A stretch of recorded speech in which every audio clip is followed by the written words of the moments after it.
Railway துறையில் தமிழர்கள் தடம் பதிப்போம். உங்களுடன் தமிழ் ஐஏஎஸ் அகாடமி. ரயில்வே தேர்வுக்கான அப்டேட்ஸ்கள், கண்டென்ட்ஸ்கள் கண்டினியூஸாக கொடுத்துக்கிட்டு இருக்கோம். நிறைய பேர் தொடர்ந்து உங்களுடைய ஆதரவு கொடுத்துக்கிட்டு இருக்கீங்க. உங்களுடைய ஆதரவுக்கு என்றும் கடமைப்பட்டதாக தமிழ் ஐஏஎஸ் கண்டிப்பாக இருக்கும். ஸோ தொடர்ந்து ரயில்வே தேர்வுக்கு தயாராகக்கூடிய மாணவர்கள் நம்மளுடைய சேனலை சப்ஸ்கிரைப் பண்ண வீடியோ பார்த்துருந்தீங்கன்னா கண்டிப்பாக சப்ஸ்கிரைப் பண்ணுங்க. கூட பெல் சிம்லையும் கிளிக் பண்ணுங்க. இன்னைக்கு என்ன பார்க்க போறோம்னா மேக்ஸில் மாதிரி வினாக்கள், கணிதம் மாதிரி வினாக்கள் தான் நீங்கள் பார்க்க போகிறோம். ஸோ ஒவ்வொரு தேர்வு ஒவ்வொரு கொஸ்டினையும் பார்த்தீங்கன்னா ஸோ ரயில்வே தேர்வில் எப்படி இந்த கொஸ்டின்ஸ் கேட்பாங்களோ அதே பேட்டர்ல தான் கொஸ்டின் நாங்கள் ரெடி பண்ணியிருக்கோம். இதே பேட்டர்ல தான் கொஸ்டின்ஸும் கேட்பாங்க. ஓகேவா? ஸோ அப்போ ஒவ்வொரு கொஸ்டினும் எந்தெந்த டாப்பிக்ல கேட்குறாங்க, இந்த மாதிரி கொஸ்டின் வந்தால் நீங்கள் எப்படி நம்ம ஆன்சர் பண்ணுறது அனைத்துமே டீட்டெயிலாக பார்த்துட்டே வாங்க. அடுத்த முறை இந்த மாதிரி கொஸ்டின்ஸ் வந்தால் மேக்ஸிமம் வேகமாக ஆன்சர் பண்ணுறதுக்கு பிளான் பண்ணிக்கோங்க. ஓகேங்களா? ஸோ ப்ராக்டிஸ் மட்டும் தான் நம்மளால் டயத்தை சேவ் பண்ணும். அதனால் ப்ராக்டிஸ் பண்ணுறது மட்டும் நிறுத்தாதீங்க. ஓகேங்களா? ஸோ அதே மாதிரி ரயில்வேக்கான ஸ்டடி பேக்கேஜ் இருக்குது. மொத்தம் 7 புக்ஸ் வரும். டெஸ்ட் சீரியஸ், ப்ரீவியஸ் கொஸ்டின் அனைத்துமே சேர்ந்து 1999 ரூபா தான். புத்தகம் தேவைப்படுறவர்கள் கீழே உள்ள நம்பருக்கு தொடர்பு கொண்டு வாங்கிக்கலாம். ஸோ அதே டைமில் என்டிபிசி குரூப் டி டெஸ்ட் சீரியஸும் போய்கிட்டு தான் இருக்குது. இதோட ப்ரைஸ் வந்து இன்னமும் 499 ரூபா தான் இருக்குது. ஸோ விருப்பம் உள்ளவங்க வாங்கிக்கலாம். Okay, first question. Root of 4624, இதுக்கு ஆன்சர் 68 எனில் ரூட் ஆஃப் 46.24 0.4624 0.004624 இதுக்கு என்ன ஆன்சர் வரும் கேட்குறாங்க. இப்போ கண்டுபிடிக்கலாம். எனக்கு என்ன பண்ணாங்க, 4624 இதுக்கான வர்க்கமூலம் எனக்கு எவ்வளோ 68ன்னு சொல்லிட்டாங்க. அப்போ அதே மாதிரி ரூட் ஆஃப் 46.24 எனக்கு என்ன ஆகும், நீங்க பொதுவாக என்ன பண்ணுங்க, 4624 எவ்வளோ வரும், 68 68 எழுதிக்கோங்க. ஓகேங்களா? அப்போ இங்க என்ன இருக்கு, 2 நம்பர் பாயிண்ட் இருந்துச்சுன்னா நீங்க என்ன பண்ணணும், 1 நம்பர் பாயிண்ட் வைக்கணும். ஓகேங்களா? அதாவது பாதி ஆக்கணும், அவ்வளவுதான்ப்பா. ஓகேவா? 2 நம்பர் பாயிண்ட் இருந்துச்சு, நான் என்ன பண்றேன், வர்க் மூலம் பண்ணும்போது 1 நம்பர் பாயிண்ட் வைக்கிறேன். ஆன்சர் வரும் 6.8. அப்ப 6.8. அடுத்தது என்ன இருக்கு, ரூட் ஆஃப் 0.4624 இங்கேயும் ஃபர்ஸ்ட் என்ன பண்ண போறேன், நான் 68 எழுதிக்கோங்க. எழுதிட்டு 4 நம்பர் முடி பாயிண்ட் இருக்கா, அப்ப 4 நம்பர் முடி பாயிண்ட் இருந்தா நீங்க என்ன பண்ணணும், 2 நம்பர் பாயிண்ட் வைக்கணும். அப்ப என்ன ஆன்சர் வரும், 0.68. அப்ப 0.68. ஓகே, அடுத்து ரூட் ஆஃப் 0.004624 இங்கேயும் ஃபர்ஸ்ட் என்ன பண்ணுவோம், 68 எழுதிக்கலாம். இப்ப எத்தனை நம்பர் பாயிண்ட் இருக்கு, 6 நம்பர் முடி பாயிண்ட் இருக்கு. அப்ப நீங்க என்ன பண்ணும், 3 நம்பர் பாயிண்ட் வைக்கணும். என்கிட்ட 2 நம்பர் தான் இருக்கு. அப்ப என்ன பண்ணும், முன்னாடி ஒரு 0 சேர்த்து 3 நம்பர் ஆயிருமா, இப்ப பாயிண்ட் வைங்க. அப்ப ஆன்சர் என்ன வரும், 0.068. அப்ப 0.068. இப்ப என்ன பண்ண சொல்றாங்க, 3 ஃபுல்லா கூட்ட தானே சொல்றாங்க. இப்ப இந்த 3மே நான் கூட்ட போறேன். அப்ப 8 14 இங்க ஒரு 1 15 இங்க ஒரு 1. அப்ப ஆன்சர் இங்க வரும் 7.548. Answer option C. நெக்ஸ்ட் இந்த கொஸ்டின் பாருங்க, ரொம்ப சிம்பிளான கொஸ்டின் தான். ஸோ பார்க்கும்போது கொஞ்சம் வித்தியாசம் இருந்தாலும் பட் ரொம்ப சிம்பிள் தான். ஒரு தேர்வில் 55% மாணவர்கள் ஆங்கிலத்தில் தேர்ச்சி பெற்றனர், 35% மாணவர்கள் கணிதத்தில் தேர்ச்சி பெற்றனர், 20% மாணவர்கள் 2 பாடங்களும் தேர்ச்சி பெற்றனர். 2 பாடத்திலும் தோல்வியடைந்த மொத்த மாணவர்கள் எண்ணிக்கை 1200 எனில் மாணவர்கள் எத்தனை மாணவர்கள் தேர்வு எழுதினாங்க தான் கொஸ்டின். இப்ப கண்டுபிடிக்கலாமா? அப்ப தோல்வி அடைஞ்சவங்க 1200 சொல்லிட்டாங்க. ஆனா சதவீதம் எவ்வளவுன்னு தெரியாது. இப்ப சதவீதம் எப்படி கண்டுபிடிக்க போறேன்னா, இப்ப ஆங்கிலம் எவ்வளோ, 55%. இதே இது கணிதத்துல எவ்வளோ, 20%, சாரி 35%. அடுத்து இந்த இரண்டுமே சேர்ந்து எனக்கு எவ்வளோ, 20%. ஓகேங்களா? இந்த மாதிரி கொஸ்டின்ஸ் கொடுத்தாங்க. ஓகேவா? ஃபர்ஸ்ட் ஆங்கிலம் கணிதம், ஆங்கிலமும் கணிதம். ஓகே, அப்ப இந்த மாதிரி கொஸ்டின்ஸ் கேட்டாங்க அப்படின்னா இதோட சதவீதம் கண்டுபிடிக்காம எப்படி கண்டுபிடிக்க போறேன்னா, இந்த தனித்தனியா உள்ளது எப்பவுமே கூட்டுங்க.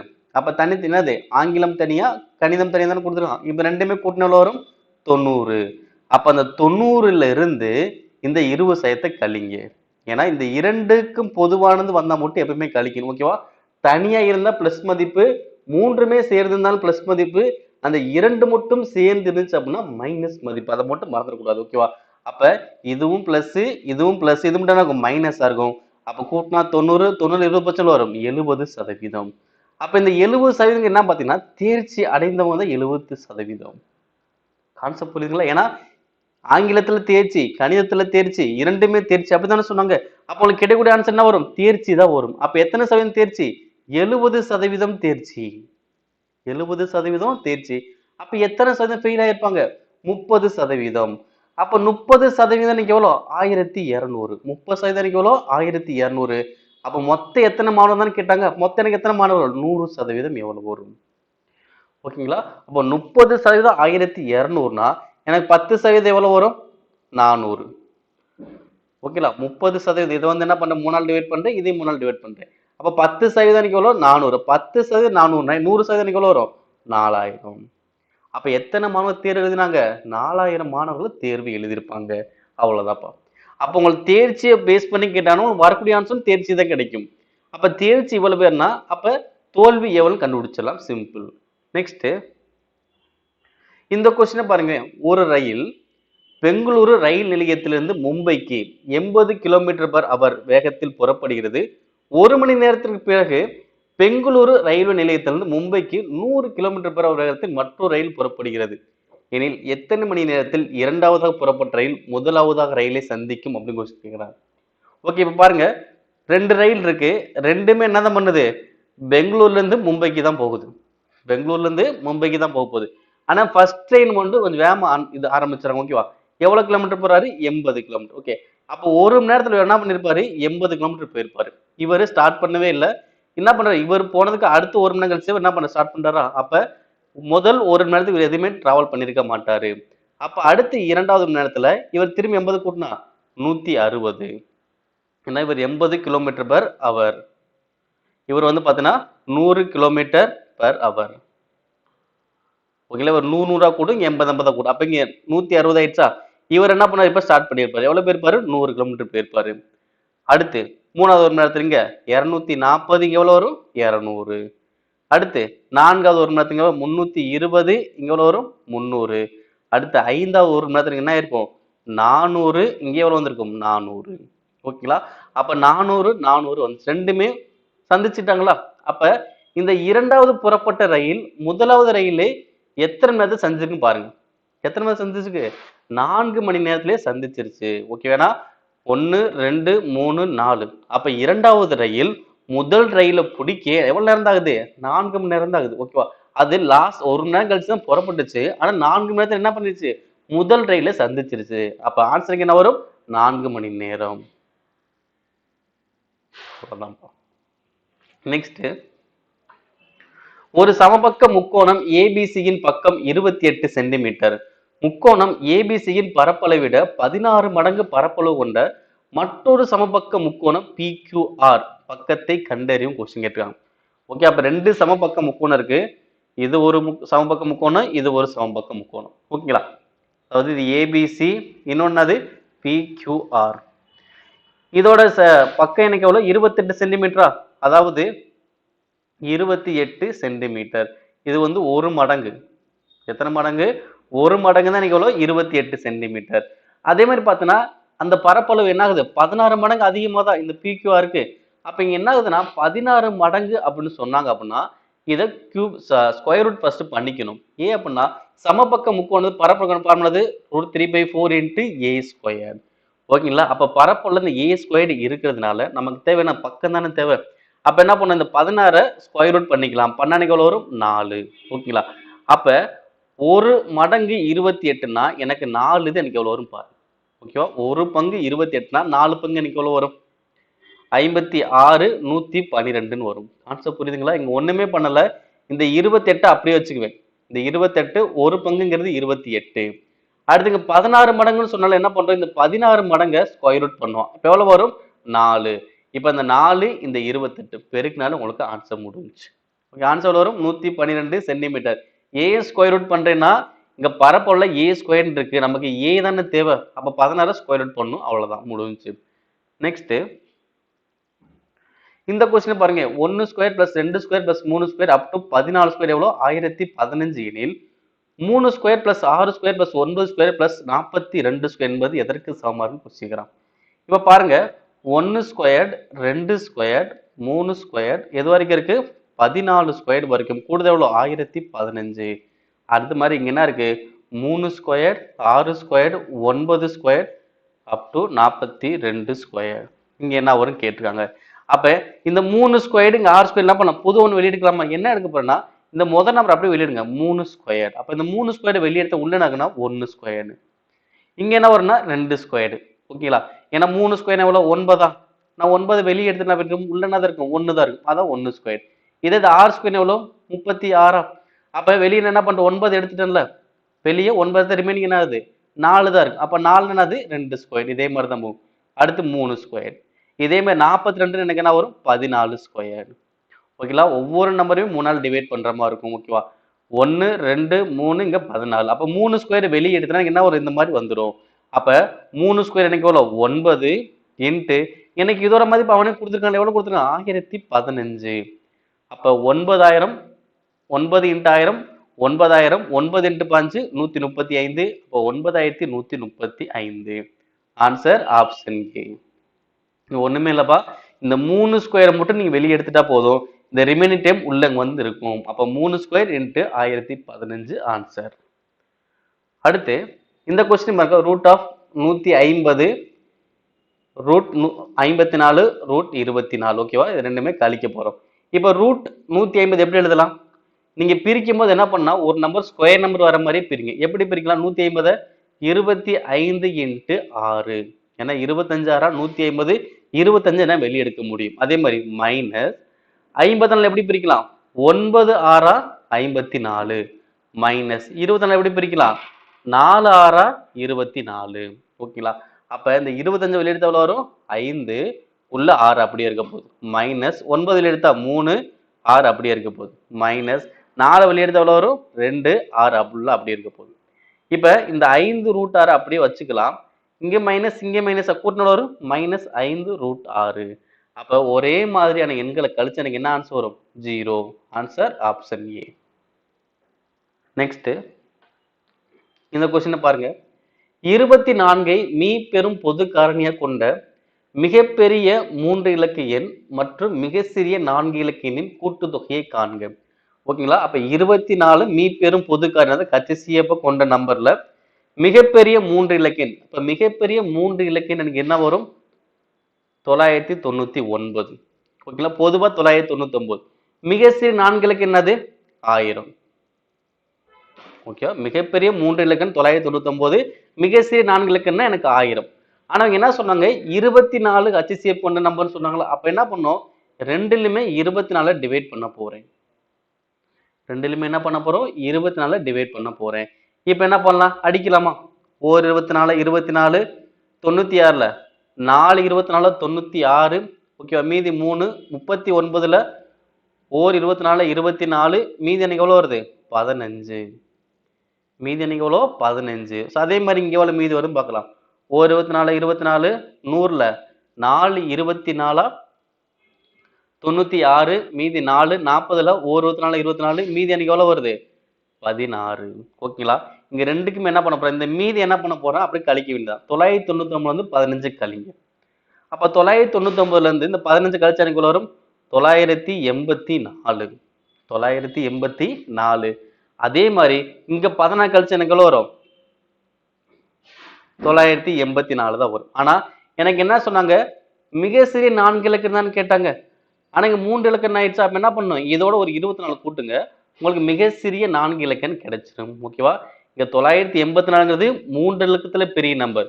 அப்ப திரும்ப 984 3 இலக்கத்துல பெரிய நம்பர் வரும். அப்ப நம்ம மிக சிறிய 4 இலக்கம் என்ன பண்றோம் அந்த 24 கூட்ட போறேன். உங்களுக்கு மிக சிறிய 4 இலக்கம் கிடைச்சிடும். அப்ப கூட்டினா எனக்கு எவ்வளவு வரும் 980 20 கூட்டினா 1000. அப்ப எவ்வளவு வருது 1008. ஓகேங்களா? அப்ப மிகப்பெரிய 3 இலக்க எண் மிக சிறிய 4 இலக்க எண் ரெண்டையுமே கூட்டுங்க. எவ்வளவு வரும் இது ஒரு 1000 இது ஒரு 984. 1008 984. அப்ப ஆன்சர் இங்க எவ்வளவு வரும் 1992. ஆன்சர் 1992. அவ்வளவுதான்ப்பா. ஓகேங்களா? ரொம்ப சிம்பிளாவே ஆன்சர் கண்டுபிடிச்சிடலாம். நெக்ஸ்ட் ரூபாய் 5000 என்னும் ஒரு தொகையில் ஒரு பகுதி வருடத்திற்கு 5% என்னும் விகிதத்தில் எளிய வட்டிக்கும் மற்றொரு பகுதி வருடத்திற்கு 10% என்னும் விகிதத்தில் எளிய வட்டிக்கும் கடனாக அளிக்கப்பட்டது. 5 வருடம் கழித்து மொத்த வட்டி எவ்வளோ? ரூபாய் 1750 வசூல் செய்யப்பட்டது எனில் ஆண்டுக்கு 10% என்னும் விகிதத்தில் எளிய வட்டிக்கு கடனாக அளிக்கப்பட்ட தொகையை கண்டறியவும். ஓகேங்களா? அப்ப ஒரு பகுதி தான் சொல்றாங்க, பாதின்னு சொல்லல. கரெக்டா புரிஞ்சுக்கணும். பாதினா 5000த்துல பாதி 2000 2000 சொல்லலாம். ஆனா இங்க என்ன ஒரு பகுதி. அப்ப ஒரு பகுதி எனக்கு எவ்வளவுன்னு தெரியாது. இல்ல இது பாதி கிடையாது, பகுதி. அப்ப என்ன பண்ண போறேன்? எனக்கு 10% கேட்டதானே கேட்டாங்க. அப்ப எந்த தொகையை 10% வட்டிக்கு விட்டுருப்பேன்னு கேட்கறாங்க. அப்ப அது என்ன பண்ணலாம்? அத அசல் மதிப்பை ஏன்னு வச்சுக்கலாம். எத்தனை சதவீத வட்டி? 10% வட்டி. எத்தனை ஆண்டுகள்? 5 ஆண்டுகள் வகுத்தல் 100 பிளஸ் அப்ப அந்த 5000த்துல ஒரு அமௌண்ட் எடுத்துட்டேன் ஏன்னு. அப்ப ரிமைனிங் உள்ளது என்ன இருக்கும்? 5000 மைனஸ் ஏவா? இப்ப கான்செப்ட் புரியுதுங்களா? இப்ப ஏவோட மதிப்பு 1000 வச்சுக்கோ. ஏவோட மதிப்பு 1000 இருந்தா இங்க எவ்வளவு இருக்கும்? 5000த்துல 1000 போச்சா 4000. ரிமைனிங் அமௌண்ட் வந்துருச்சா? அவ்வளவுதானே. அப்ப இங்க ஏன்னு எடுத்தா எவ்வளவு இருக்கும்? 5000 மைனஸ் ஏன்னு எடுக்கணும். அவ்வளவுதான். அப்ப இதுக்கு எத்தனை சதவீத வட்டி? 5% வட்டி. எத்தனை ஆண்டுகள்? 5 ஆண்டுகள் வகுத்தல் 100. இதோட மொத்த எனக்கு வட்டி தொகை எனக்கு எவ்வளவு? 1750. ஓகேங்களா? ஏன்னா இது எளிய வட்டி அப்படின்னு சொல்ல ஃபார்முலா அது SA PNR/100. ஓகேங்களா? இங்க எவ்வளவு பகுதி அசல்னு தெரியாது. அதனால ஏன்னு எடுத்துட்டு இதுல மீதி தான் நீங்க. அப்ப இங்க ஏன்னு எடுத்தனால இங்க என்ன பண்றோம்? 5000 மைனஸ் ஏன்னு போட்டிருக்கு. அவ்வளவுதான். இப்ப பகுதி சமமா இருந்தா அப்படியே வச்சுக்கலாம். மேல உள்ளத 50A பிளஸ் இங்க ஃபுல்லா பெருக்கலாமா? அப்ப 25 இன்ட்டு ஒரு 5000 எவ்வளவு வரும்?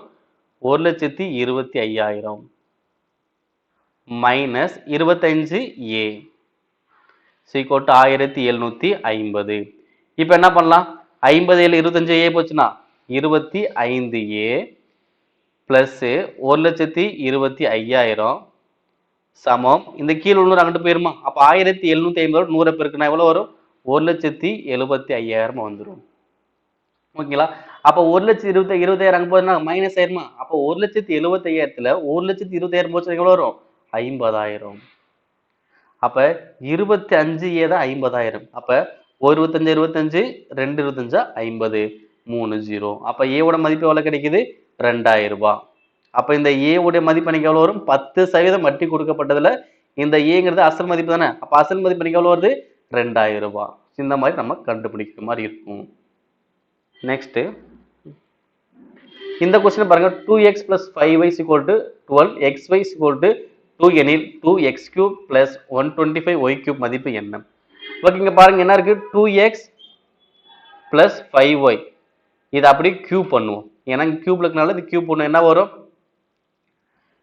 2x cube plus 5y cube plus 3 2x 5y 2x plus 5y. ஓகேங்களா? இப்போ ஒவ்வொன்றுக்கு மதிப்பு போட்டுடலாம்.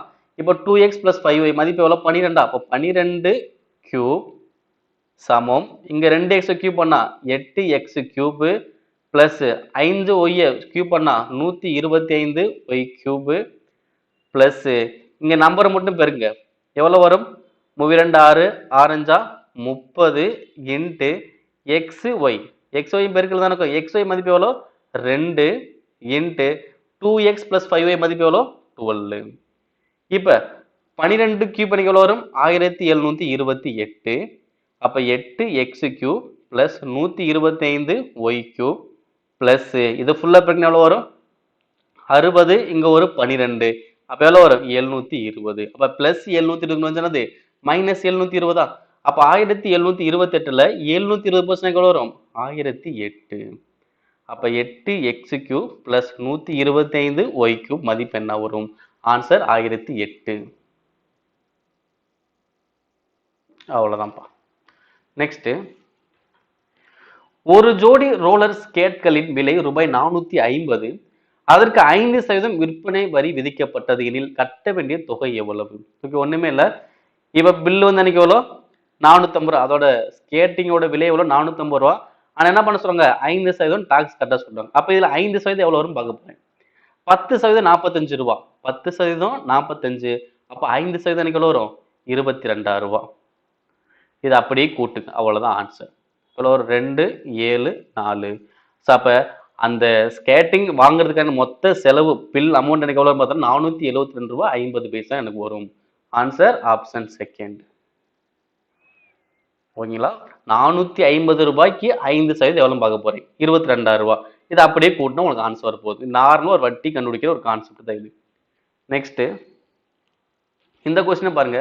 ஒரு கார் அதன் 18 மணி நேர பயணத்தில் முதல் பாதி என்ன அர்த்தம்? 18ல பாதி 9. ஓகேவா?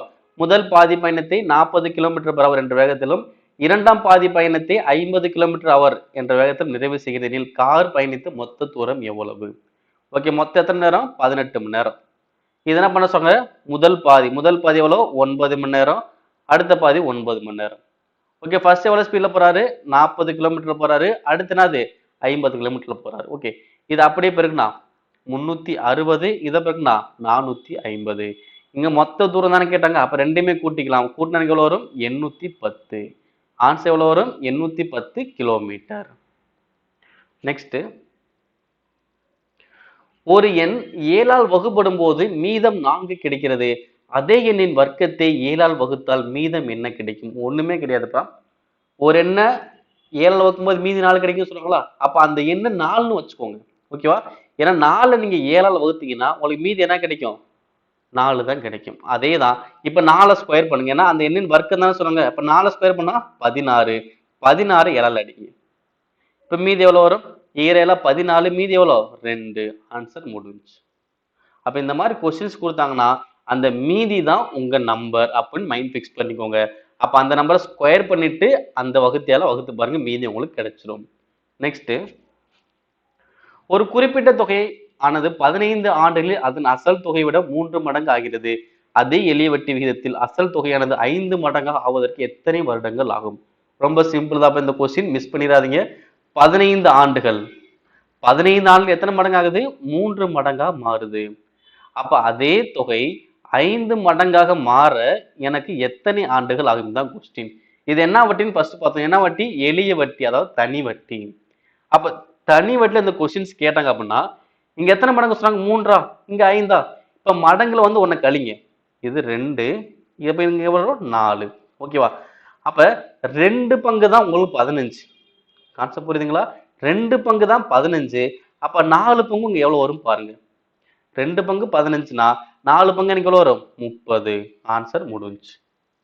ஏன்னா 2 பங்கு 15னா 1 பங்கு 7.5. அப்ப 4 பங்கு எனக்கு வரும்? 30. முடிஞ்சு. ஆன்சர் எவ்வளவு வரும்? 30. அவ்வளவுதான்ப்பா. இப்ப தனி வட்டி அப்படின்னா மடங்குல 1 மைனஸ் பண்ணணும். இதை மட்டும் மறந்துடாதீங்க. ஓகேங்களா? அப்ப 3 மடங்குனா 2. அப்ப 2 பங்கு 15. இப்ப 5 மடங்குனா 1 கழிச்சா 4. அப்ப 4 பங்கு எனக்கு எவ்வளவு வரும்? கண்டுபிடிச்சிடலாம். நெக்ஸ்ட், திரும்ப பாருங்க, வட்டி கொஸ்டின் தான். ஆண்டுக்கு 15% என்னும் எளிய வட்டி விகிதத்தில் ரூபாய் 10,000 என்ற தொகையானது கடனாக வாங்கப்படுகிறது. 2 வருட முடிவில் செலுத்த வேண்டிய வட்டி தொகை எவ்வளவு தான் கேட்கலாம். ஓகேவா? இன வட்டி, எளிய வட்டி. அப்ப எளிய வட்டி ஃபார்முலா அது SS = PNR/100. அப்ப அசல் வந்து இன்னைக்கு எவ்வளோ? 10,000. வட்டி எவ்வளோ? 15. எத்தனை ஆண்டுகள்? 2 ஆண்டுகள் வகுத்தல் 100. 2 0க்கு 2 0. அப்ப 5 2 30. 30 × 100. ஆன்சர் எவ்வளவு வரும்? 3000.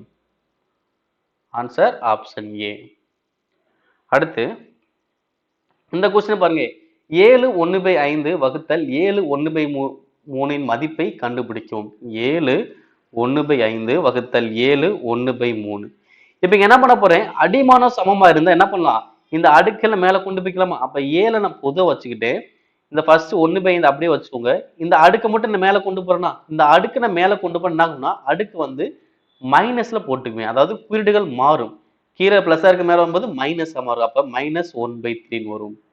இப்ப மேல -1/3 கீழே வரும்போது +1/3 வரும். அவ்வளவுதான். அப்ப அடுக்கு வந்து எனக்கு என்ன தலைகீழா மாறாது. அடுக்கு அப்படியே தான் இருக்கும். அது என்ன ஆகும்? பிளஸ் மைனஸ் மட்டும் எனக்கு மாறிக்கும். இப்ப 7 இது ஒரு பின்ன இது ஒரு பின்ன தானே, கிராஸ் மல்டிபிள் பண்ணலாமா? இப்ப 3 - 5 வகுத்தல் 15. அப்ப 7 3 - 5னா ஒரு -2 வகுத்தல் 15. ஆன்சர் 7 அடுக்கு -2/15. Option second. இது ரொம்ப சிம்பிள் தான். கீழே உள்ள 1/3 மேல பண்ண என்ன ஆகும்? -1/3 மாறும். அவ்வளவுதான். அடுத்து, ஒரு பள்ளியில் கணிதம் அல்லது இயற்பியல் கற்பிக்கும் 20 ஆசிரியர்கள் உள்ளனர். இதில் 12 ஆசிரியர் கணிதம் மட்டுமே கற்பிக்கின்றனர். 4 ஆசிரியர் இயற்பியல் மட்டும் கணிதம் இரண்டையும் கற்பிக்கின்றனர். எத்தனை ஆசிரியர் இயற்பியலை மட்டும் கற்பிக்கிறார்கள்? இதை கண்டுபிடிச்சலாமா? இப்ப பாருங்க, பொதுவா என்ன பண்றாங்க, 20 ஆசிரியர் இருக்காங்க. ஓகேவா? மொத்தம் எத்தனை பேர்? 20 பேர். இதுக்கு ஒரு ஃபார்முலா இருக்கு. P of A சேர்ப்பு B is equal to P of A plus P of B minus P of A வெட்டு B. ஓகேங்களா? இப்ப A சேர்ப்பு B என்னங்க பார்த்தீங்கன்னா மொத்தம் எத்தனை பேர் சொல்றது? எத்தனை பேர் இருக்காங்க? 20 பேர். அடுத்து ஏங்கிறது என்னன்னா இது மட்டும் எத்தனை பேர் சொல்லுவோம்ல, அப்ப கணிதம் மட்டும் எத்தனை பேர் இருக்காங்க? 12 பேரு. அதே மாதிரி இயற்பியல் எத்தனை கொஸ்டின் கேட்டா அப்ப எக்ஸ்னு வச்சுக்கலாம். இந்த இரண்டும் எத்தனை பேர் கற்பிக்கிறாங்க? 4 பேர். ஓகேங்களா? கணிதம் வந்து 12 பேரு, 4 ஆசிரியர் 2 கற்பிக்கின்றாங்க. ஓகே, அப்ப ஏ வெட்டி பி தான் 4 பேர். இப்ப நமக்கு தேவை என்னது? எக்ஸ் தானே தேவை. ஓகேங்களா? அப்ப 12 இங்க ஒரு 4. ஓகே, கழிச்சு அன்னைக்கு எவ்வளவு வரும்? 14 போச்சுன்னா 8. அந்த 8க்கு வந்து என்ன ஆகும்? -8 ஆயிரும். அப்ப 20 - 8 எக்ஸ். அப்ப ஆன்சர் இங்க வரும் 12. அப்ப எக்ஸோட மதிப்பு எவ்வளவு வரும்? 12ன்னு வரும். அவ்வளவுதான்ப்பா. நெக்ஸ்ட் 2, 7, 12 என்ற எண்கணித கூட்டுத்தொடரின் 10வது உறுப்பை காண்க. எத்தனாவது உறுப்பு? 10வது உறுப்புன்னு கேட்கிறாங்க. அப்ப இங்க எப்படி ஆன்சர் பண்ண போறேன்னா, இதுக்கான ஃபார்முலா இது Tn = a plus n minus 1 into d. அப்ப இங்க ஏங்கிறதுனா முதல் நம்பர் தான் a. எவ்வளோ? 2 பிளஸ் n minus 1 என்ன அர்த்தம்னா எத்தனை உறுப்போ அதான் என்னோட மதிப்பு. அப்ப என்னோட மதிப்பு எவ்வளோ? 10. அப்ப 10ல 1 போச்சுன்னா 9 இன்ட்டு டிங்கிறது என்ன பார்த்தீங்கன்னா வித்தியாசம்னு சொல்லுவாங்க. வித்தியாசம் என்னது? கூட்டிகிட்டே போச்சுன்னா பிளஸ்ல சொல்லுவோம், குறைஞ்சிட்டே போச்சுன்னா மைனஸ் சொல்லுவோம். இங்க நம்பர் எனக்கு என்னது? கூட்டிகிட்டே தானே போகுது. அப்ப பிளஸ்ல சொல்லுங்க. 2ல இருந்து எதை கூட்டினா 7 வரும்? 5. 7ல இருந்து எதை கூட்டினா 12 வரும்? 5. ஓகேவா? அப்ப வித்தியாசம் எனக்கு எவ்வளோ? 5. அப்ப 2 பிளஸ் பெருக்கினால வரும் 45, கூட்டினால வரும் 47. ஆன்சர் 47. ஓகேங்களா? ஏன்னா பெருக்கிட்டு தான் நம்ம கூட்ட செய்யணும். ஓகேங்களா? நெக்ஸ்ட், ஒரு ஆண்டில் 5000 என்னும் தொகை 5900 என ஆனால் ரூபாய் 8000 என்னும் தொகை அதே எளிய வட்டி விகிதத்தில் 5 வருட முடிவில் எவ்வளவாக இருக்கும்? ஓகேவா? அப்ப எனக்கு அசல் இருக்கு, ஆண்டுகள் இருக்கு, ஆனா வட்டி வீதம் எனக்கு தெரியாது. ஏன்னா வட்டி வீதம் தெரிஞ்சாதான் எனக்கு வட்டி எவ்வளவுன்னு தெரியும். அதுக்கப்புறம் மொத்த அமௌண்ட் எவ்வளவு கண்டுபிடிக்க முடியும். ஓகேவா? இப்ப வட்டி எப்படி கண்டுபிடிக்கிறது? நான் இதை பேஸ் பண்ணி தான் கண்டுபிடிக்கணும். 5000 வந்து எனக்கு என்ன ஆகுது? 5900 வருது. என்ன அது ஒரு ஆண்டு இல்ல. ஓகேங்களா? அப்ப 5000 5900 மாறுதுன்னா நீங்க என்ன பண்ணலாம்? வட்டி மட்டும் கண்டுபிடிக்க போறோம். எப்படி கண்டுபிடிக்க போறோம்? ரெண்டுக்குள்ள டிஃபரன்ஸ் பாருங்க. எவ்வளவு டிஃபரன்ஸ்? 900 வகுத்தல் கீழே 5000 போடுங்க இன்ட்டு 100. ஏன்னா 5000 இருந்து 5900 மாறிச்சா? அப்ப எத்தனை சதவீதத்துல மாறின்னு பார்க்கலாமா? அதைத்தான் பண்றோம். வித்தியாசம் 900 கீழே வந்து 5000 படிங்க. 2 0க்கு 2 0, 1 0க்கு 1 0, 4 5 18 90. அப்ப எத்தனை சதவீதம்? 18%. அப்ப வட்டி வீதம் எவ்வளவு? 18%. ஓகே, அப்ப வட்டி எவ்வளவு கண்டுபிடிக்கலாம்? PNR/100. அப்ப அசல் வந்து நீங்க எவ்வளோ? 8000 ரூபாய். ஆண்டுகள் எவ்வளோ? 5. வட்டி வீதம் எவ்வளோ? 18 வகுத்தல் 100. அப்ப 2 0க்கு 2 0. அடுத்து 18 90. அப்ப 90 இன்ட்டு 80 எவ்வளவு வரும்? 9 8 72. அங்க ஒரு 0, இங்க ஒரு 0. அப்ப எவ்வளவு வரும்? 7200. இது வந்து என்ன? வட்டி மட்டும் தான் 7200. அவங்க என்ன சொன்னாங்க? 5 வருட முடிவில் எவ்வளவு மாறுன்னு கேட்டாங்க. அந்த 8000 வந்து நீங்க எவ்வளவு மாறுன்னு கேட்டாங்க. ஓகேவா? எனக்கு வட்டி மட்டும் 7200. அப்ப 8000 பிளஸ் 7200. ஏன்னா இந்த அசலுங்கிறது அப்படியே தான் இருக்கும். வட்டி வர்றதுக்கு எவ்வளவு கிடைக்குது? 7200 கிடைக்குது. கூட்டினாலும் வரும் 15200 மாறி இருக்கும். Answer option second. அப்ப இந்த 8000 வந்து 5 ஆண்டு முடிவில் எவ்வளவு மாறி இருக்கும்? 15200 மாறி இருக்கும். நெக்ஸ்ட், இந்த கொஸ்டின் பாருங்க. 9 சென்டிமீட்டர் நீளம், 6 சென்டிமீட்டர் அகலம் மற்றும் 6 சென்டிமீட்டர் உயரம் கொண்ட ஒரு கன செவ்வகத்தை உருக்குவதன் மூலம் அதிலிருந்து 3 சென்டிமீட்டர் பக்க அளவு கொண்ட எத்தனை கன சதுரங்களை உருவாக்க முடியும்? ஓகேங்களா? அப்ப கன செவ்வகத்திலிருந்து கன சதுரமா உருவாக்க போறாங்க. ஓகேங்களா? அப்ப கன செவ்வகத்தின் கன அளவு. ஓகே, இந்த மாதிரி கொஸ்டின் வந்தாலும் கன அளவு தான். கன செவ்வகத்தின் கன அளவு என்ன ஃபார்முலா? L × B × H. கன சதுரத்துக்கு A. ஓகே, அப்ப நீளம் அகலம் உயரம் கொடுத்துருக்காங்க. எவ்வளோ? 9 6 6. அடுத்து இங்க பக்க மதிப்பு எவ்வளோ? 3. அப்ப 3 என்ன பண்ணும்? கியூப் பண்ணுமா? 3 3 3. இப்ப படிக்கலாம். 1 3 3 2 3 6. 1 3 3 2 3 6. 1 3 3 3 9. அப்படி பெருக்குங்க. 2 6 6 2 12. அப்ப எத்தனை கனசதுரங்கள் உருவாக்க முடியும்? 12 கனசதுரங்களை உருவாக்க முடியும். இந்த மாதிரி கொஸ்டின்ஸ் வந்தாலே மேக்ஸிமம் தான் கண்டுபிடிப்போம், கன அளவு பேஸ் பண்ணி தான் கண்டுபிடிக்கணும். அடுத்து பின் வருவனவற்றிற்கு தீர்வு காணவும் சொல்லிட்டு ஒரு கொஸ்டின் கொடுத்துருக்காங்க. ஸோ இங்க பாருங்க 0.032 இன்ட்டு 0.0032. ஓகே, நான் ஃபர்ஸ்ட் முழு நம்பரை மட்டும் பெருக்கேன். 32 இதை பெருக்க உங்களுக்கு எவ்வளவு பார்த்தீங்கன்னா 1024 வரும். இதை பெருக்க எவ்வளவு வரும்? 1024. இப்போ பாயிண்ட் கால்குலேட் பண்ணுங்க. பாயிண்ட்டுக்கு அப்புறம் எத்தனை நம்பர் இருக்கு? 3 நம்பர். பாயிண்ட்டுக்கு அப்புறம் 3 நம்பர், இங்க பாயிண்ட்டுக்கு அப்புறம் 4 நம்பர். அப்ப 3 4 கூட்டினா எவ்வளவு வரும்? 7 வந்துருச்சா? அப்ப 7 நம்பர் நீங்க பாயிண்ட் வைக்கணும். ஓகேவா? 7 நம்பருக்கு முன்னாடி நீங்க பாயிண்ட் வைக்கணும். என்கிட்ட 4 நம்பர் இருக்கு. அப்ப என்ன பண்ணலாம்? 3 0 முன்னாடி போடுங்க. இப்ப 7 நம்பர் ஆயிடுச்சா? இப்ப பாயிண்ட் வைங்க. அப்ப ஆன்சர் வரும் 0.301020 வரும். ஓகேங்களா? இப்ப இந்த இதோட என்ன பண்ணும்? இதை நான் கூட்ட தானே செய்யணும். அப்ப 0.00032. இப்ப கூட்டின எவ்வளவு வரும்? 42240000.0. அப்ப ஆன்சர் இங்க வரும் 0.00042224. எங்க இருக்கு பாருங்க? Option second. ஏன்னா பாயிண்ட்டுக்கு அப்புறம் ஒரு 304224. இதுதான் எனக்கு கரெக்டா இருக்கு. ஓகேங்களா? ஆன்சருக்கு எது கரெக்ட்? ஆப்ஷன் செகண்ட் தான் எனக்கு கரெக்ட். ஓகே, என்ன பண்றோம்?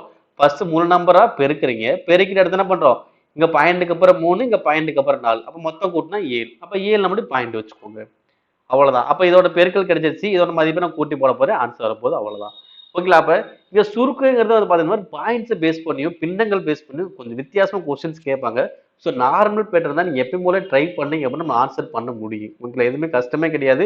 ஸோ ரயில்வே தேர்வு வந்துட்டு அப்படின்னா நம்ம நிறைய கொஸ்டின் ப்ராக்டிஸ் பண்ணி தான் ஆகணும். அப்பதான் நம்ம சிபிடி மெத்தட்ல போய் நம்ம வேகமா ஆன்சர் பண்ணி முடிக்க முடியும். ஓகேங்களா? ஸோ ரயில்வே தேர்வுக்கு நல்லா தயாராகிட்டு இருப்பீங்க. ஸோ அதே உங்களுடைய தேர்வுக்கு உறுதுணையாக நாங்களும் வீடியோஸ் கொடுத்துக்கிட்டு இருக்கோம், அப்டேட்ஸ் கொடுத்துக்கிட்டு இருக்கோம். தொடர்ந்து வாட்ச் பண்ணுங்க. நம்மளுடைய தமிழ் ஐஏஎஸ் அகாடமியில் ரயில்வே தேர்வுக்கான வீடியோஸ் கொடுக்குறோம், அப்டேட்ஸ் கொடுத்து சொல்லிட்டு கண்டிப்பாக நண்பர்களுக்கு ஷேர் பண்ணுங்க. அவங்களும் வீடியோ பார்க்கட்டும், பயன்படட்டும். நன்றி.